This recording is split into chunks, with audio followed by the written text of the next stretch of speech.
Hello students, good morning to one and all. How are you all? Today we are going to start second unit under business research methods, which is nothing but probability. That is introduction to probability. Strictly speaking, the statistics has got that much importance as far as the decision making is concerned because of these concepts. What you call that? The probability. Understand? Probability is a statistical tool which allows us to measure uncertainty. What is it? To measure uncertainty. Uncertainty. What is uncertainty? The uncertainty is that situation we are not in a situation to predict what happens. That uncertainty information is going to be provided in terms of numerical terms, which is possible because of what you call the probability. So generally, that information that is going to provide it in terms of what you call a ratio form, or else what you call that P by Q form, or else percentage form, or else in terms of what you call decimal form. Okay. So let us suppose that, for example, okay, a student gives one exam. In that exam, the probability of getting pass by that particular student is only 50%. 50%. What is the meaning of this 50%? 50% is nothing but half chances are there. So there is a what you call possibility of he may get pass in that exam or he may not. What is that information we are providing in terms of the numbers? Strictly speaking, this information we are providing by using what is that convenience percentage. So this can be converted into what I would say in terms of what you call ratio also. So by converting into ratio, how do you get here? 50% means 50 by 100. Okay, 0 0 gets cancelled. So 5 5 2 0. How much will you get here? 1 by 2. So what is this 1 by 2? 1 by 2 size chance is there to get passed by that student. So what do you call this information? Ratio form. Understand? Same way, this can also be converted into what you call a decimal form.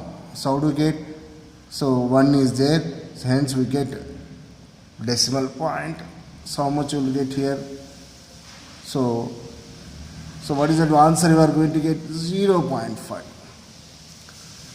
So through this discussion, what you come to know that the probability answer can be expressed in how many forms? 3 forms. One is called ratio form, P by Q form. P is called numerator, Q is called denominator. And one more is called percentage form. Very, very familiar to all of us. This form is what you call that? Percentage form. Most of the times the business situations we express in terms of percentage. 10% chance is there, 60% chance is there. Same in terms of what you call decimal values also. We can create what you call, we can convert the probability answer. This is called the decimal form. The probability is nothing but the measure of uncertainty, strictly. To measure the distance, we use what you call meter scale. To measure what you call the weight, we use what you call that kg stone, grams. So these are different methods. Same way, to measure the speed, few kinds of methods are there. Same way, to measure that uncertainty, what is the technique we are using? The probability. You have to understand the meaning of the probability first of all. Because most of the advanced concepts are based on what we call the development of this probability concepts only. For example, sampling theory, forecasting methods. So in the higher levels, if you go for doing research, understand, you will come to know all what you call the advanced concepts as far as the probability is concerned. So for time being, what even a probability? A probability is nothing but the measure of uncertainty. So measure of uncertainty. That's it. Understand? What are the situations of uncertain? So let us suppose that, okay, a businessman with a zero experience invests some 5 lakh rupees into a particular business. He doesn't know ABC of that business. Let us suppose that he want to sell few clothes. Cloth merchant, understand? He doesn't know how to do that business. But because of some what you called information, let us suppose that he forced to invest some 5 lakh rupees in that particular business. So through the probability, we can calculate what is the chance or the success or is the likelihoods of that particular person to get success in that particular business. Understand? So here, clearly if you observe, I have used few different terms. Already you know the probability. Like one more word, what I have used here, likelihoods. Likelihoods. And one more word is nothing but chance. These are all nothing but the synonyms of the probability. The probability sometimes can also be called as likelihoods or else what to call the chance. All are same. Each and every word conveys same meaning. But the thing is, situation will change. Understand? So, such a way if you think, we cannot imagine our life without uncertain situations. The entire human life is surrounded by uncertainty. Right from morning when you wake up from your bed till you go to the bed in the night. Every situation what we face, all are going to be most of the times uncertain situations. So what kind of breakfast you are going to have? You cannot decide before itself most of the times. Uncertain situation. How do you reach to the college? Might be by taking the help of friend's vehicle, or else by walk, or else by commuting through what you call this public transport. We cannot decide. This is a one more kind of uncertain situation. Understand? After 5 years, where you are going to be, what you are going to be do, understand? We cannot decide now itself. It's nothing but the uncertain situation. So what I would say, the entire human being life shrouded around what you call uncertainty situation. Hence, the probability is going to be wonderful technique to allow us to measure what is the chance of success, or else what you call the chance of what you call getting happen, the thing whatever you wanted can be calculated. Okay? So these are simple business examples what I quoted you. Now everywhere, wherever research takes place, in all those areas, nowadays we are applying the probability. Okay? So let us take space research itself. When they are what you call constructing any rocket, what are the chances of what you call making this rocket to reach to the space? It's nothing but through the probability you can decide. So whenever a new medicine has been developed, let us take the present example, drug for a COVID, understand? What are the chances of this drug going to be successful whenever given to the patient suffering with what you call COVID? It's nothing but the probability techniques we can apply. Even in the sports also, really if you observe what is happening nowadays, the probability concepts have been using. Okay?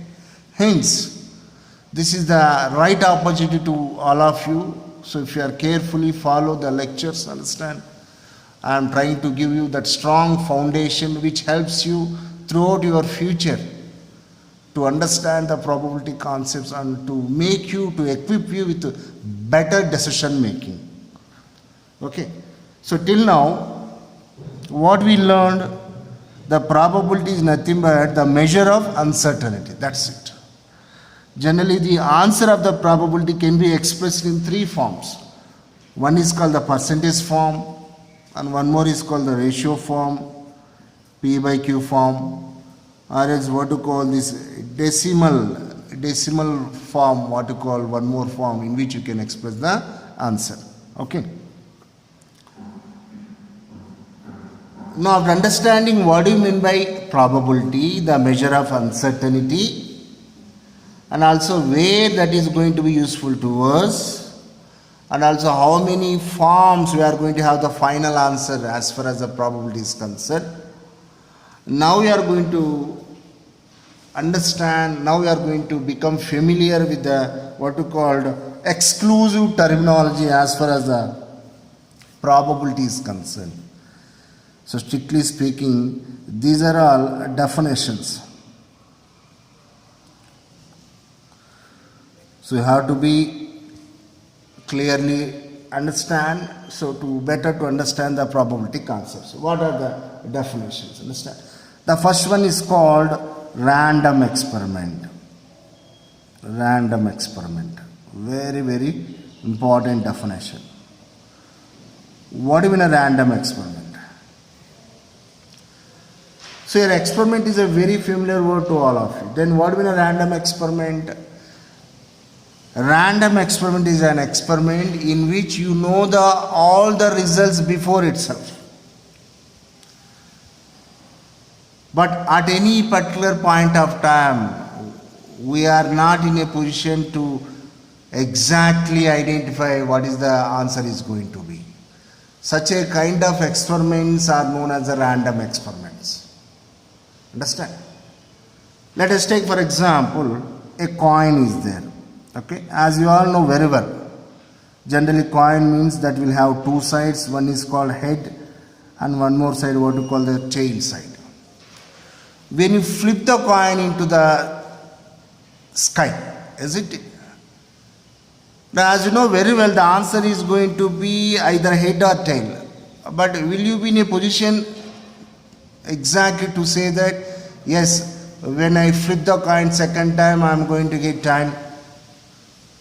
When I flip the coin at the 10th time, exact I am going to get head. No, you cannot do that.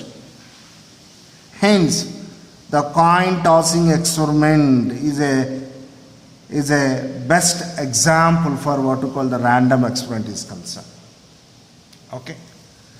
Now let us take one more realistic example, dice throwing. Okay. Now as you all know that the dice means how many faces will be there? 6 faces will be there. The darts will be like this, single dart, double dart, okay, 3 darts, 4 darts, 5 darts, okay, 6 darts. So generally, in the probability, we consider a cuboid. What is the shape? Cuboid. So all squares would be there. Okay. So when you roll the dice, understands? Let us suppose that first time. What is the number is going to be turned up? Out of these 6 numbers, anyone can turn up. But can you guaranteely say that yes, only 2 darts will turn up or else 3 darts will turn up? Now we cannot do that. But we know that beyond all these 6 darts, no other result is going to be turned up.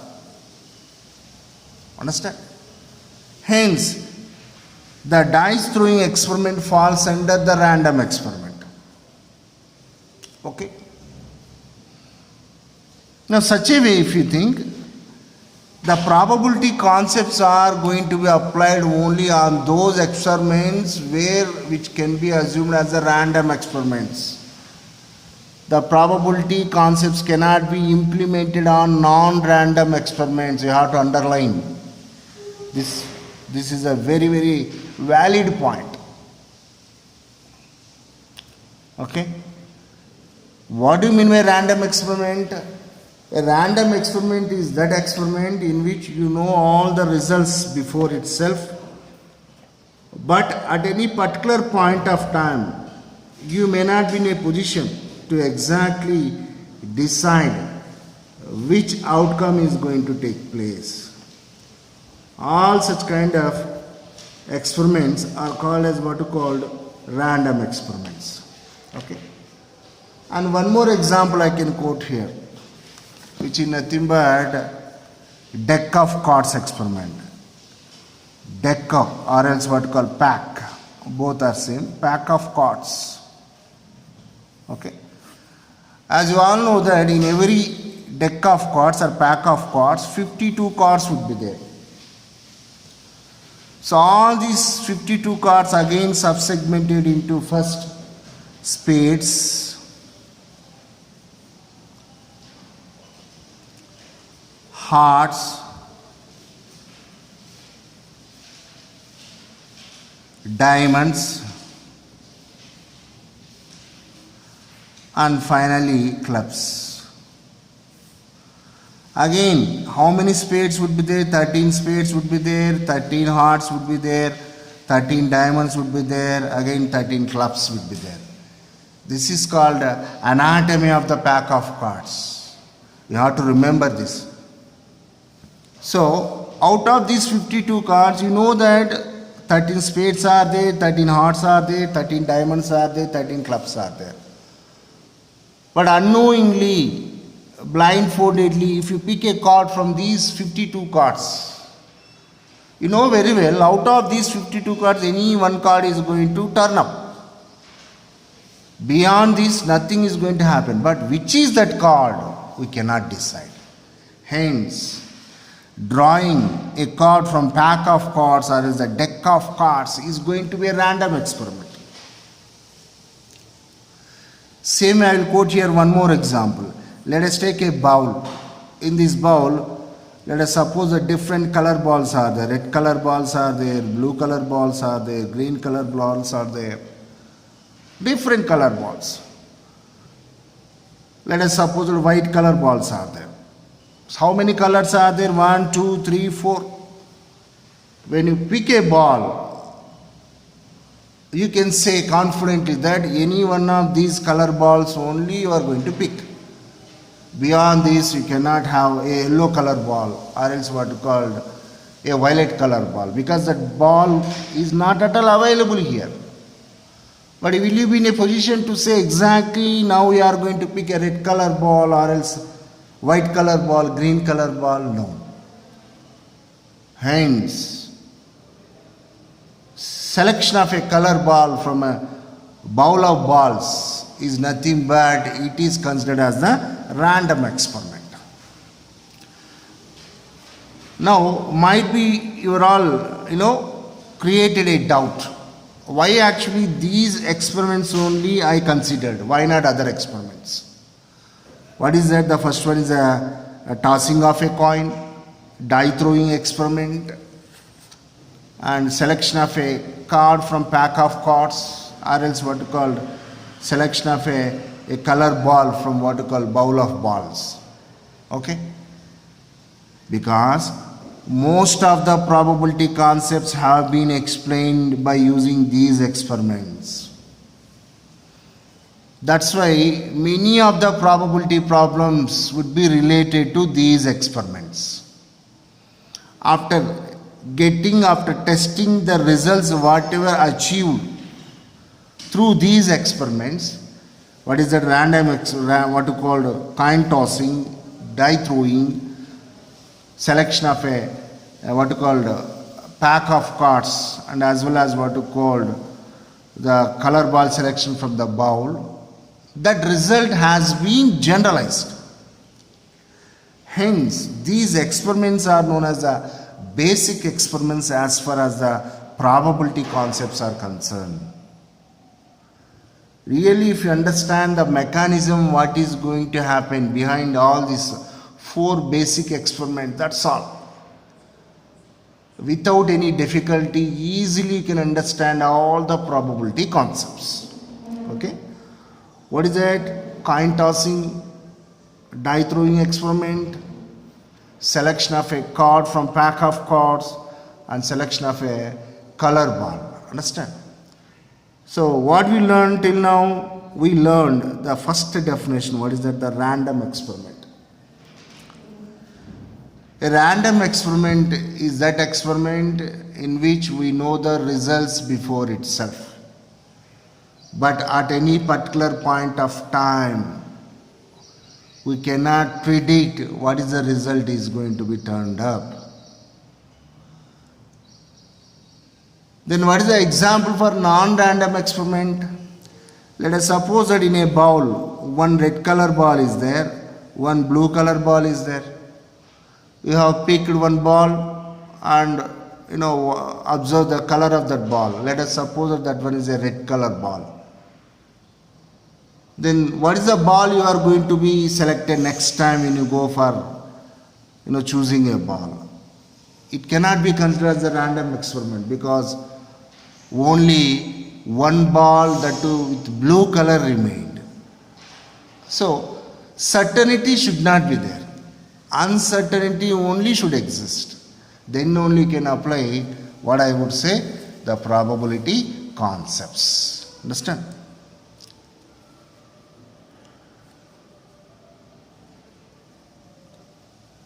So what we learned about what you call the probability. What is a probability? Probability, it's a statistical tool which measures uncertainty. So how do you express the probability result answer? In three forms. One is called percentage form, one is P by Q form, ratio form, and the one more form what you call the decimal form. Now we are understanding about the terminology of the probability. The first one is the random experiment. The next we are going to discuss about what you called trial and event. Next definition.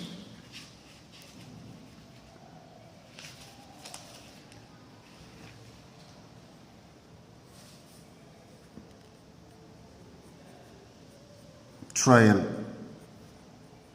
and event. What is trial and what is event? Trial is nothing but the repetition of the random experiments. Let us suppose that one time if you flip the coin, you call that one trial. Second time, second trial, third trial, fourth trial. Is it repetition of the random experiment is called trial. Throwing dice, one trial, one time, second time, third time, repetition of what you call random experiment. The results, whatever you get from this trial, is known as the event. Very, very important. The outcome of the trial is known as the event. The event can also be called as case. So, whenever you see event, case, you should not confuse. Both convey same meaning. Understand? Very, very important. So what is that? The next one, trial and event. A repetition of the random experiment is known as a trial. The results of the random experiments are known as the events. The next definition, very, very important definition, mutually exclusive events. Mutually exclusive events. Mutually exclusive events or else cases.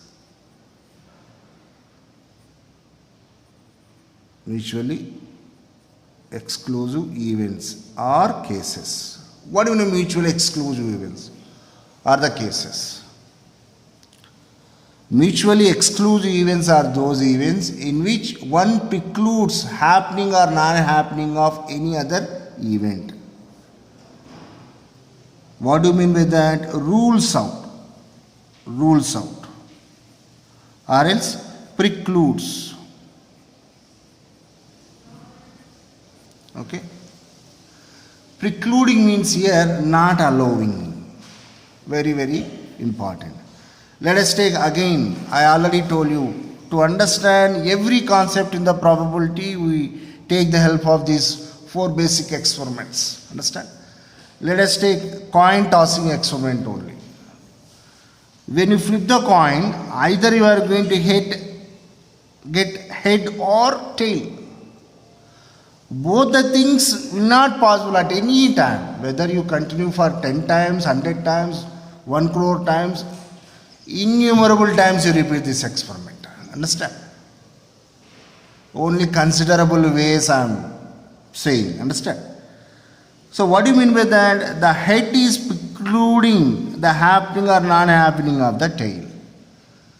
Same way tail is also precluding happening or non-happening of the tail. Such a kind of events are known as the mutually exclusive events. In a single word, if I want to say, only any one of the event will take place.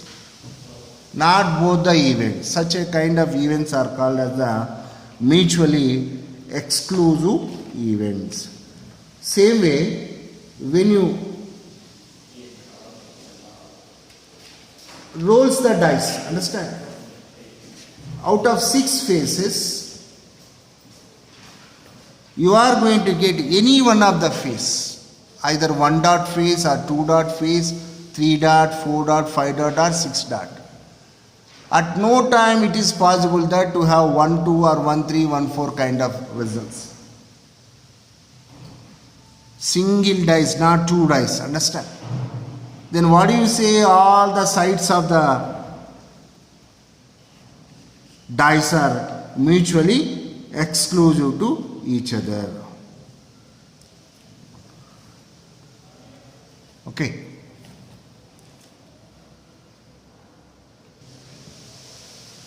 The next definition is equally likely events. Events are said to be equally likely.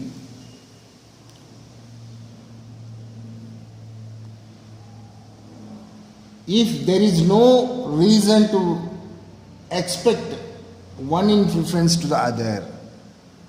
If there is no reason to expect one in preference to other. What do you mean by that here? When you flip the coin, okay, in first time also both of them are having the same chance. In the second time also both of them are having the same chance. Even 100th time also, 100th time also. When you flip the coin, both the sides are going to have the same chance. Equally likely. We cannot expect at the 10th time head will turn up, like 50th time tail will turn up. Understand? Both of them and every trial will have the same chance. What to call such a kind of events are equally likely events. Next one is independent or dependent events. Dependent events. Very, very important definition. Happening or non-happening of any one event, if it's not depending upon any other event, then such kind of events are called as the independent events. If they depend, such a kind of events are known as the dependent events. How do you understand that? Let us suppose that when you flip the coin the first time you got head. That doesn't mean that the tail enforced the head to turn up as a result in the first event, first trial.